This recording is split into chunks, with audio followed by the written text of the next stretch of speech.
Hi, team. This is George. Appreciate everybody's effort that you've been putting into class and the flip grids and all the scenarios. I'm going through each one and giving feedback.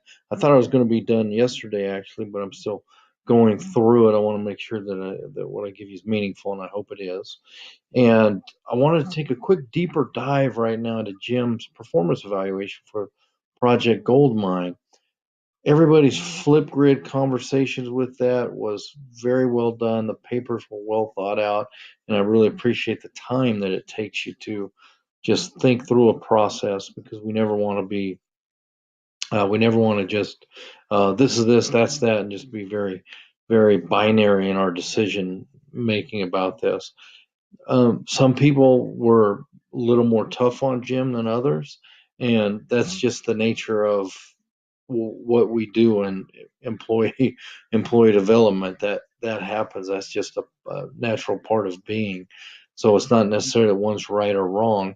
I wanted us to kind of take a moment and think about, reflect on Mager's flow chart, and is there another way that we can do this? Think of another way. And one thing that always pops into my mind is an environmental or engineering type of control.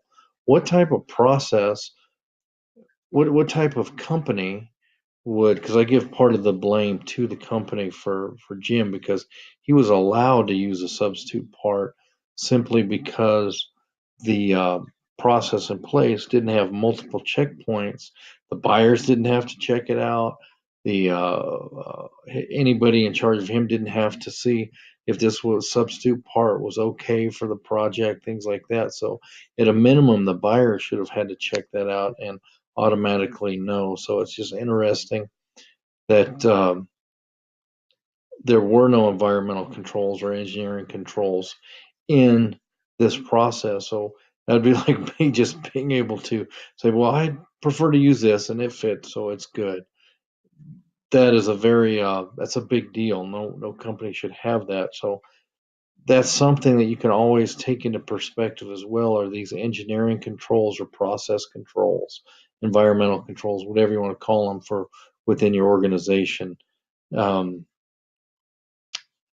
it's very effective to have those in place, and then nobody can get away with it on purpose or on accident, unless it's a whole conspiracy theory that happens, and that generally doesn't happen. There's usually somebody that stops it in its tracks, because some things like that happen and people don't even know.